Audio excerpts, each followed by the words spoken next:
I'm like, did Megan forget who she chose? Like, is she having amnesia? Like, she chose Jordan, right? The guy who is looking for financial support for himself and possibly his son. So somebody needs to remind Megan who she chose, because I think she's forgetting in this moment. Power couple. Guys, welcome back to my YouTube channel. So I will be reviewing Love is Blind season 9, episode 7. So this episode continues and it starts off with Joe and Madison. Madison is still upset from the kind of fight that her and Joe have gotten into. She's upset, she's crying. We can see that Joe still seems like he's drunk from the night before. I don't really know why Madison is trying to talk to him when he's in this state of mind. I think that she should probably wait till he's in a better state and maybe completely sober to have a conversation with him. So we see Joe is lying in the bed saying to Madison he can hear her crying and he's wondering what's going on. And Madison's like, okay, if you can hear me crying, why don't you come check up on me? Joe is like, I'm in bed. So he's basically saying, he wants Madison to come to him in bed. Why does he have to get out of bed to console her? Which I think is silly. But then at the same time, I just don't think he's in the right frame of mind to have this conversation. And I also don't fully understand why Madison is crying as much as she is. I know that they kind of got into a verbal altercation, but I didn't hear anything that warranted the kind of tears that are coming from Madison's eyes. I'm like, why is she crying like this? She's lost a family member. It just seems very dramatic. And yeah, I'm just like, why doesn't she just have this conversation maybe the following day when Joe is in a better state of mind? I think at one point, Joe asked her, did they even have dinner? So Joe doesn't even know where he is. And I don't know if it's just alcohol. I know that there's been people speculating online that he could be doing other things, such as allegedly doing drugs, because alcohol doesn't make you this out of it. It's like he couldn't remember what they had done the night before. He can't remember if they had dinner. He can't remember where he is or what's going on. So there's no way he's going to be able to speak to Megan or to Madison and really console her in the way that she needs when he's literally so out of it. So I just thought that this whole thing was silly. And Madison needs to just kind of give it time and they can talk when he's in a better frame of mind. I did feel bad for Madison, but then I was also kind of like, can't she tell that this is not the time to have this conversation? Joe is already not the most mature when he's sober. There's no way he's going to be able to do anything in this state of mind. She just needs to kind of sleep on it. They talk about it the next day. So that's that. Okay, then we see Allie and Anton having the most pointless conversation about Anton joking about how his face is so natural. And then Allie's like, oh, one day I'm going to put makeup on you. This whole scene, I was like, what is the point of this scene? I really don't, I have nothing else to say about that. So we're going to move on. We see Jordan and Megan, and Megan is upset and says that she wanted them to be a power couple when they were at the mixer, but didn't feel like they were a power couple when they were there. And I'm like, what does she mean by power couple? And when I think of power couple, I think of how things kind of appear to other people. You look like you're just a very strong couple. But in my head, I'm like, why is she trying to appear like this to other people? Right? And I'm confused because I'm like, if she wanted a power couple, she probably should have chose Mike. I'm like, did Megan forget who she chose? Is she having amnesia? She chose Jordan, right? The guy who is looking for financial support for himself and possibly his son. So somebody needs to remind Megan who she chose, because I think she's forgetting in this moment. Power couple. There's no way in this world her and Jordan will ever be a power couple. She chose the wrong man for that. So I don't know what she's talking about. And I don't really know why she cares about how they're being perceived, because when I hear the term power couple, I think somebody that just wants to appear like they're, powerful and a really good couple put together in front of other people, right? And when I think about this, I think about Mike, because Mike was also very caught up in how things are perceived and how he will be perceived by other people. So I'm like, Megan, honey, you made the wrong choice. This is not the guy you're going to get that power couple with. And Megan knows this. So I don't really know why she's using that type of terminology.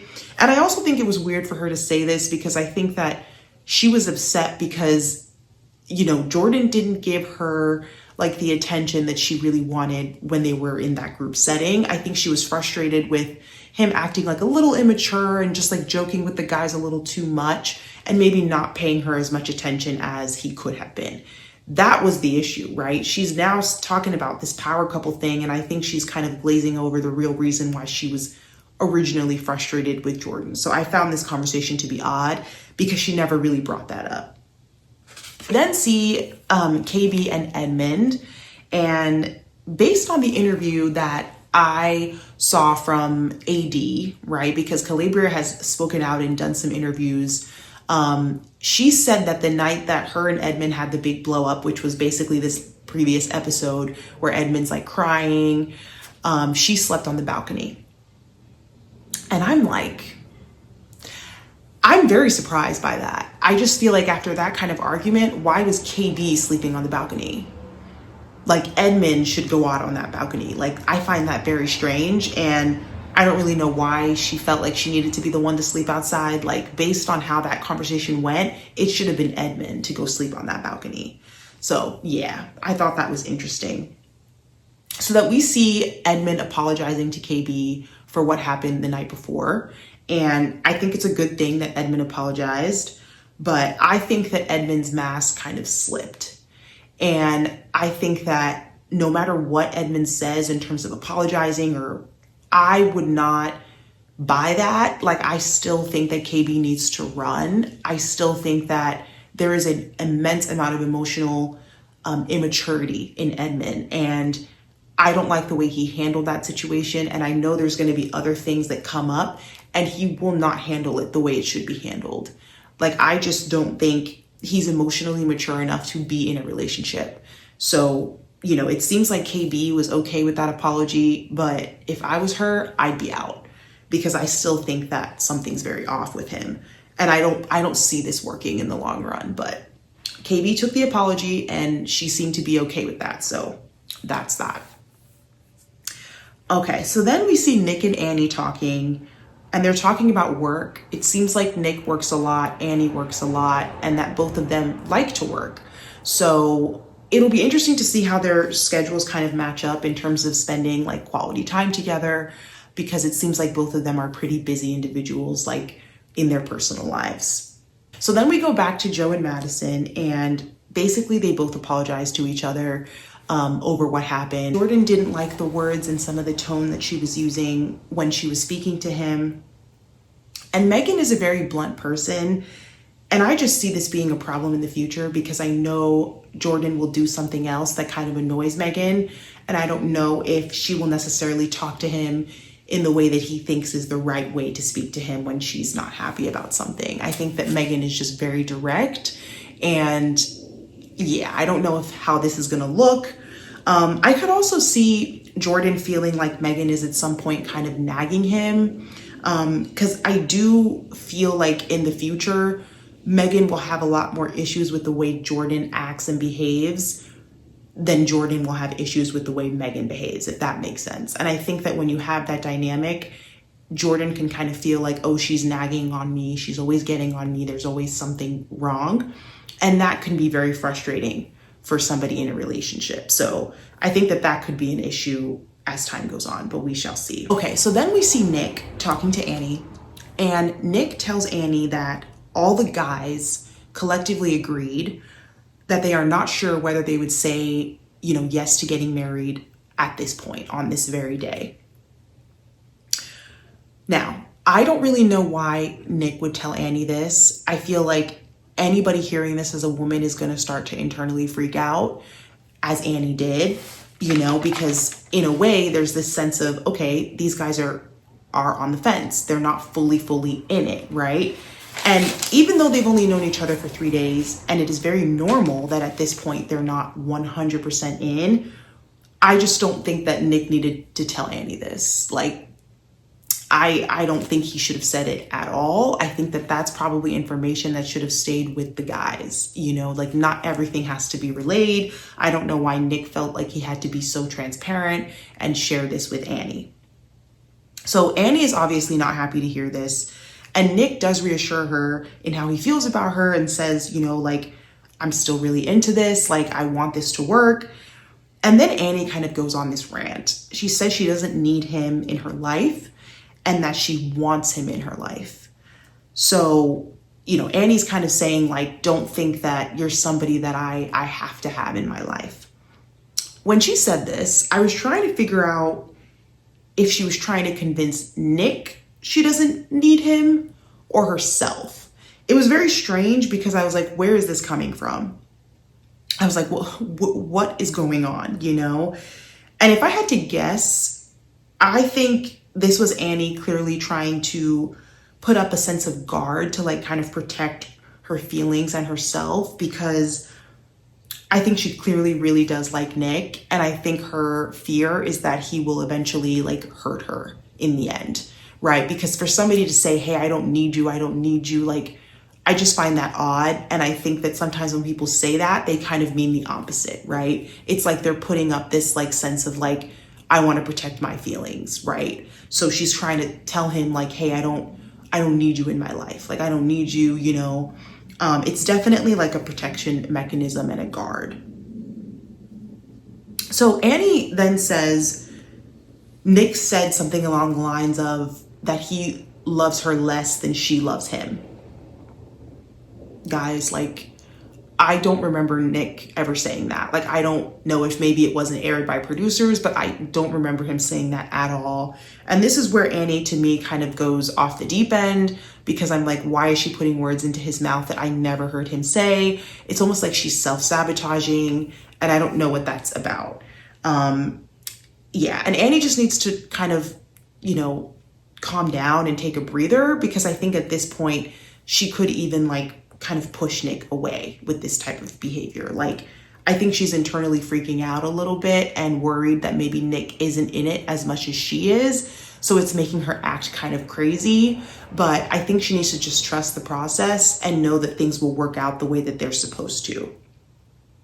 Yeah, which is why like Nick telling her this information about how all the guys are collectively unsure was pointless, because all it did was just freak Annie out. We see all the couples go back to Denver, and there's a scene where Edmund is trying to fit himself into the kitchen cabinet.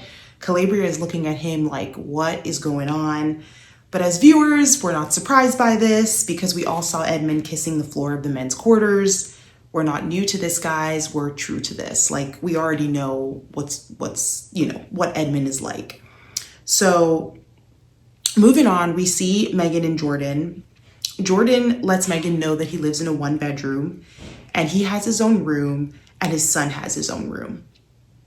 So I was like, interesting. I can't really picture what that looks like. I'm assuming they set up some kind of maybe like demarcation between like the living room or something, because I'm like, if there's only 1 bedroom, how have you set up 2 rooms? So it'll be interesting to see what that looks like in the next episode.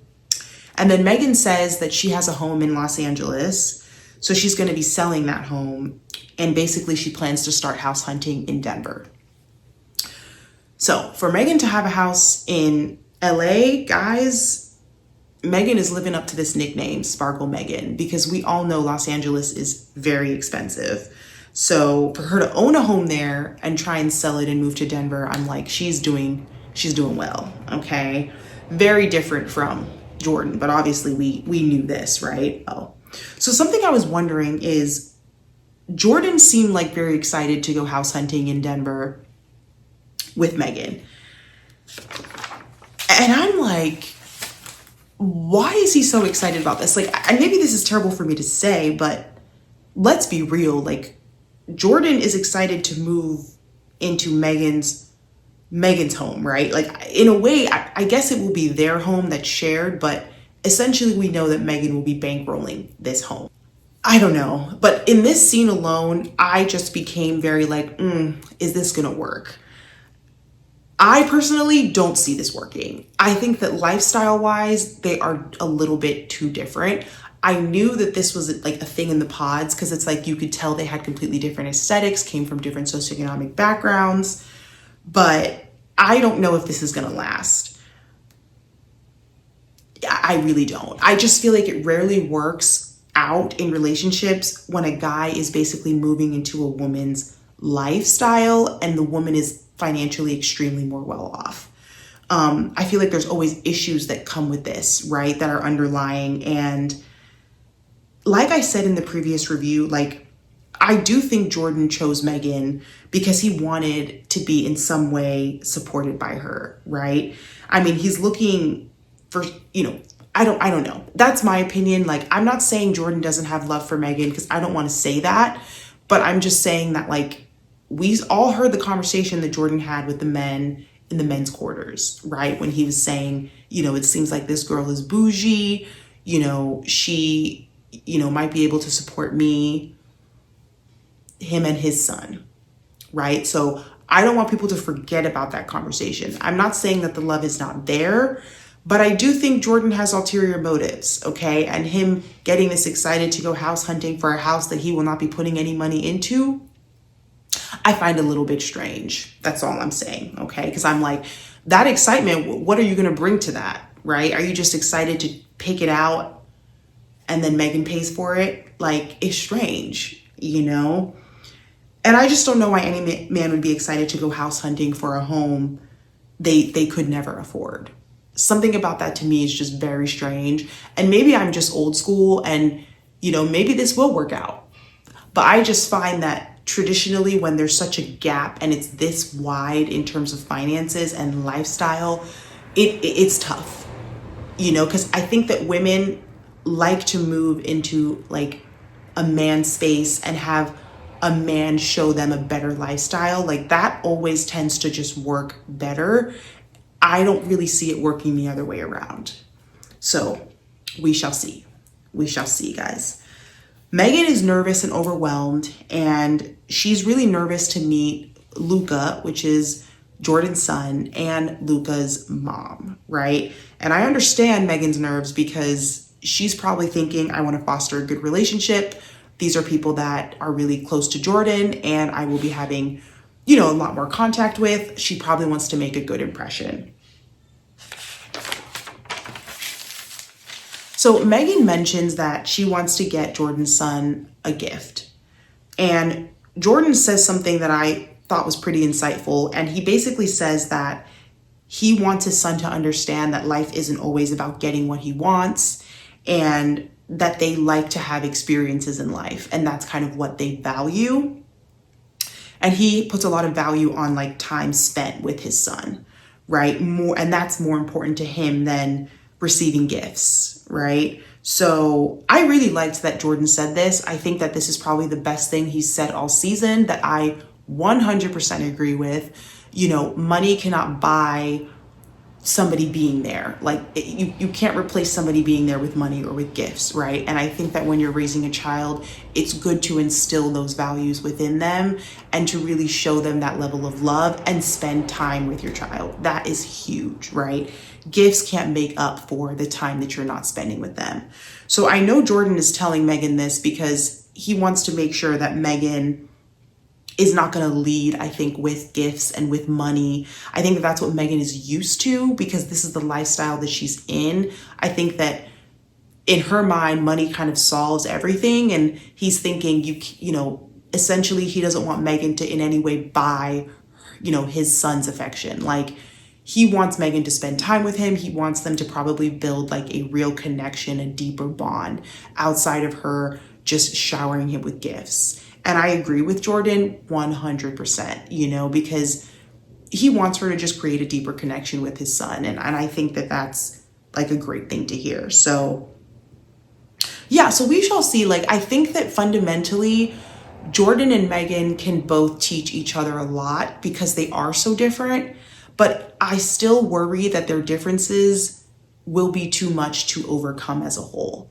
So I'm very intrigued to see what happens with them. And this is kind of how this episode ends. So I want to see what happens between them because part of me is like, I think these differences are probably too vast for it to be a match in the long run, but maybe I'll be pleasantly surprised and Megan and Jordan will work out. So who knows? But please like, comment, and subscribe. I will be reviewing the next episode. And yes, turn on the post notifications as well. Talk to you later. Bye.